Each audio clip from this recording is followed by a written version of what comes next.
Welcome to brand shorthand dictations by Jaspreet Singh.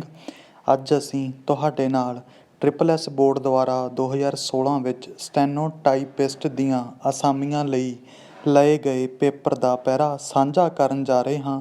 ਤੁਸੀਂ ਇਸ dictation ਨੂੰ ਆਪਣੇ ਪੇਪਰ ਦੀ ਤਰ੍ਹਾਂ ਮੰਨ ਕੇ ਇਹ ਡਿਕਟੇਸ਼ਨ ਕਰੋ ਅਤੇ ਆਪਣੇ ਆਪ ਦਾ ਮੁਲਾਂਕਣ ਕਰੋ ਕਿ ਤੁਸੀਂ ਪੇਪਰ ਲਈ ਕਿੰਨੇ ਕੁ ਤਿਆਰ ਹੋ।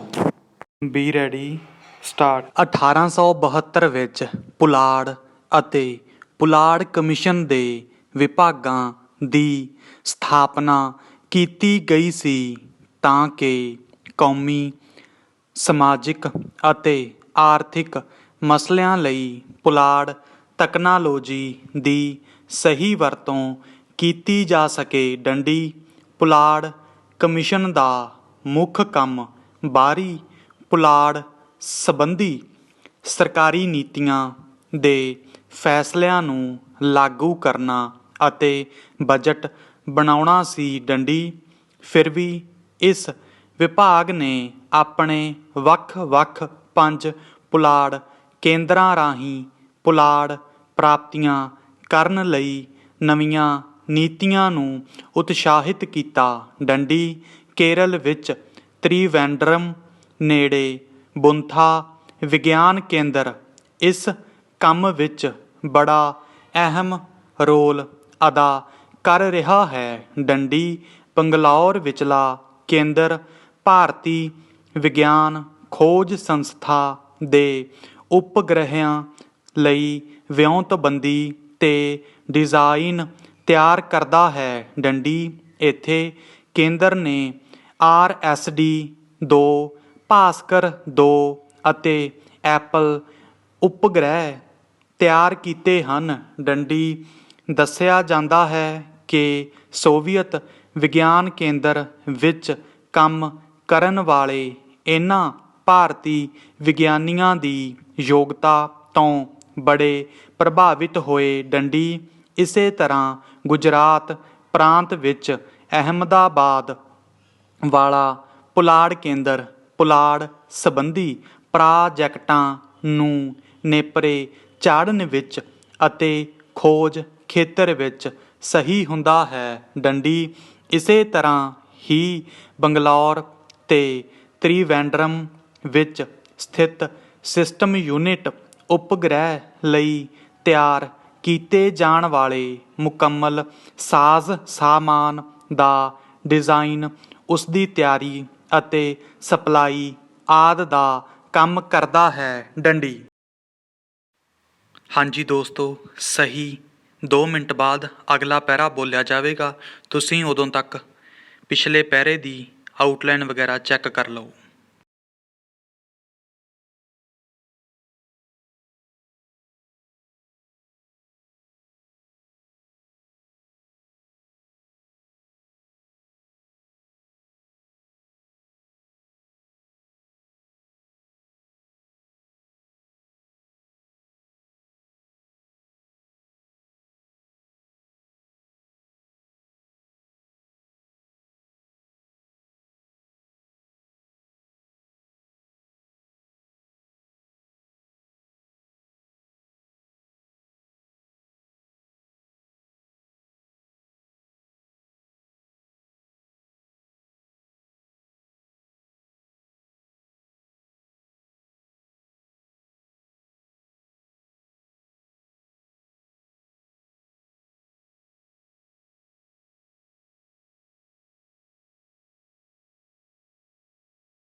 ਬੀ ਰੈਡੀ,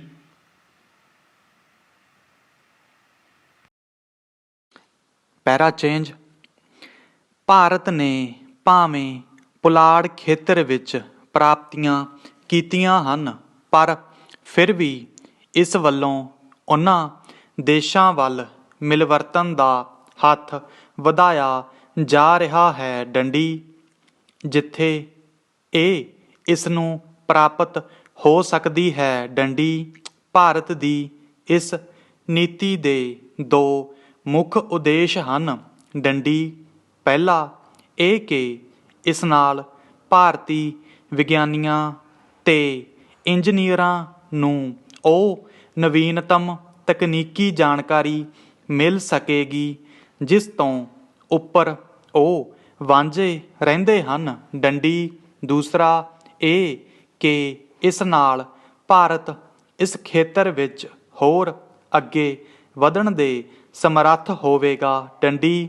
ਰੂਸ ਪਿਛਲੇ ਇੱਕ ਦਹਾਕੇ ਤੋਂ ਇਸ ਖੇਤਰ ਵਿੱਚ ਭਾਰਤ ਨੂੰ ਲਾਭਦਾਇਕ ਮਿਲਵਰਤਨ ਦੇ ਰਿਹਾ ਹੈ ਡੰਡੀ। ਰੂਸ ਨੇ ਭਾਰਤ ਦੇ 3 ਉਪਗ੍ਰਹਿ ਪੁਲਾੜ ਵਿੱਚ ਛੱਡੇ ਡੰਡੀ। ਇਹਨਾਂ ਦੇਸ਼ਾਂ ਦੇ ਸਹਿਯੋਗ ਦਾ ਮਹੱਤਵਪੂਰਨ ਖੇਤਰ ਇੱਕ ਭਾਰਤੀ ਨੂੰ ਰੂਸੀ ਪੁਲਾੜਬਾਜ਼ਾਂ ਸਮੇਤ ਰੂਸੀ ਪੁਲਾੜ ਜਹਾਜ਼ ਵਿੱਚ ਭੇਜਣਾ ਹੈ ਡੰਡੀ।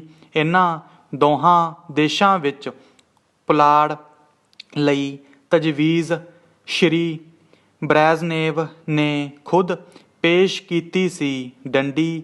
ਇਸ ਮਹੱਤਵਪੂਰਨ ਕੰਮ ਲਈ ਭਾਰਤੀ ਵਾਯੂ ਸੈਨਾ ਦੇ ਪਾਇਲਟਾਂ ਦੀ ਚੋਣ ਕੀਤੀ ਗਈ, ਜਿਨ੍ਹਾਂ ਵਿੱਚੋਂ ਕਰੜੀ ਪ੍ਰੀਖਿਆ ਪਿੱਛੋਂ 2 ਪਾਇਲਟ ਚੁਣੇ ਗਏ ਜੋ ਪੁਲਾੜੀ ਸਿਖਲਾਈ ਲਈ ਰੂਸ ਭੇਜੇ ਗਏ ਤੇ ਹੁਣ ਇਹਨਾਂ ਦੋਹਾਂ ਵਿੱਚੋਂ ਭਾਰਤੀ ਵਾਯੂ ਸੈਨਾ ਦੇ ਸਕੁਆਡਰਨ ਲੀਡਰ ਨੂੰ ਵੱਡੇ ਉਪਗ੍ਰਹਿ ਵਿੱਚ ਰੂਸੀ ਪੁਲਾੜਬਾਜ਼ਾਂ ਨਾਲ ਜਾਣ ਲਈ ਚੁਣ ਲਿਆ ਗਿਆ ਹੈ। ਹਾਂਜੀ ਦੋਸਤੋ, ਸਹੀ 25 ਮਿੰਟ ਦਾ ਟਾਈਮਰ ਲਗਾ ਕੇ ਤੁਸੀਂ ਇਹਨੂੰ ਟਾਈਪ ਕਰੋ ਜੇ ਤੁਹਾਡੇ ਕੋਲੇ ਕੰਪਿਊਟਰ ਦੀ ਸੁਵਿਧਾ ਹੈ। ਨਹੀਂ ਤੁਸੀਂ ਇਸ ਪੈਰੇ ਦੀ ਪੰਜਾਬੀ ਲਿਖੋ ਅਤੇ ਉਸ ਤੋਂ ਮਗਰੋਂ PDF ਮੇਰੇ ਤੋਂ WhatsApp ਗਰੁੱਪ ਵਿੱਚੋਂ ਲੈ ਸਕਦੇ ਹੋ।